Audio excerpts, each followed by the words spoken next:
Odhiambo, Mheshimiwa, followed by the Mheshimiwa Kalasinga. Thank you, Mr. Speaker, for giving me this opportunity. Mr. Speaker, let me take this opportunity to send my condolences to the family of William Mayange, who was killed in Maseno. Mr. Speaker, even as we speak in this house, there is a family that is grieving, and you can never recover a lost child. So I just want to say pole to the family of William for the loss, unnecessary loss of a youthful life. Mr. Speaker, I want to say that Article 1 of the Constitution of Kenya says all sovereign power belongs to the people of Kenya and shall be exercised only in accordance with the Constitution. And Article 1(2) says the people may exercise their sovereign power either directly or through elected representative. And Mr. Speaker, one of the members who was speaking, my dear friend who I interrupted as she was speaking, was saying that we speak here and we should not speak outside and we should not let our representatives speak. I want to educate her that Article 1(2) of the Constitution gives that right, that we can exercise our mandate directly. And when we demonstrate, we are exercising it directly.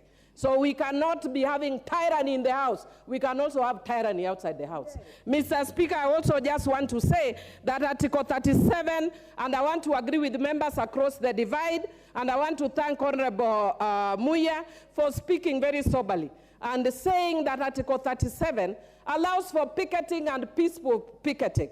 And I want to say both our side and their side are saying the same language.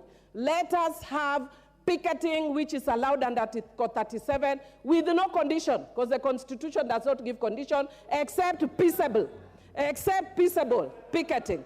And Mr. Speaker, in peaceable picketing, the mandate lies with the police. The citizen of Kenya does not have arms. Mr. Speaker, those who maintain peace and order are the police. Mr. Speaker, I also want to say that those who are killed, as we have heard from the boy who was killed in Maseno, was killed by the police. And I also want to add that when the business community restrained from doing their business, they restrained from doing their business because of fear-mongering by people like my good friend, who I don't want to mention lest he can stay a point of order. Mr. Speaker, I want to say that those who close their businesses close because of fear-mongering. And we know my friend who does fear-mongering. Mr. Speaker, because I know other members want to speak, I want to say this.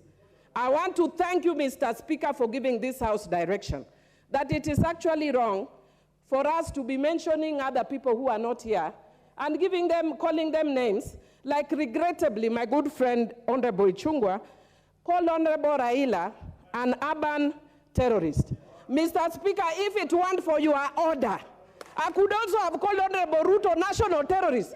But because of your order, I'm not calling him a national terrorist, Mr. Speaker. And finally, Mr. Speaker, I want to say that my good friend, Honorable Ichung'wah, must tell us whether he's also of the LGBTQ community because of his preoccupation with Uhuru Muigai Kenyatta. That guy is a man, Bwana. Don't be too preoccupied with Honorable Uhuru Muigai Kenyatta. Order. I'm a woman, Bwana. Hey, nikitu gani wewe? Order. Honorable Milly Odhiambo. Honorable Milly Odhiambo. Order. You cannot discuss the conduct of Honorable Ichung'wah without a substantive motion. So you're out of order on that. Order. Come. Honorable Ichung'wah, if we desist, order. If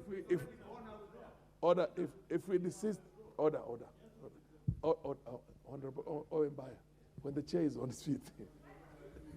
Order. I mean, we want to have a situation in which everybody is heard in silence.